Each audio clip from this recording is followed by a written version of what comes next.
Okay gang, so siapa-siapa nak beli seluar ni seluar jeans ni kepala kain gang. Siap button lagi, memang cun gang. Kau tengok dia punya dalam dia pun. Kain cantik gang. Yang penting dia punya color ni ala-ala dah lusuh-lusuh sikit. Nak tengok kepala kain dia. Kau tengok. Kepala kain dia pun cun-cun, halus, orang kata halus gang. So belakang dia macam ni. Nampak? Padu ke tak padu gang? Okey? Siapa-siapa nak? Kejap, aku pakai. Kita tengok dekat badan macam mana. Cun.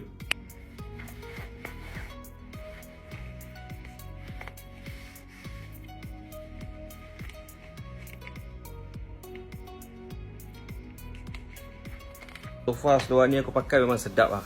Kain dia cun. Okey? So tekan link kat bawah. Mantap.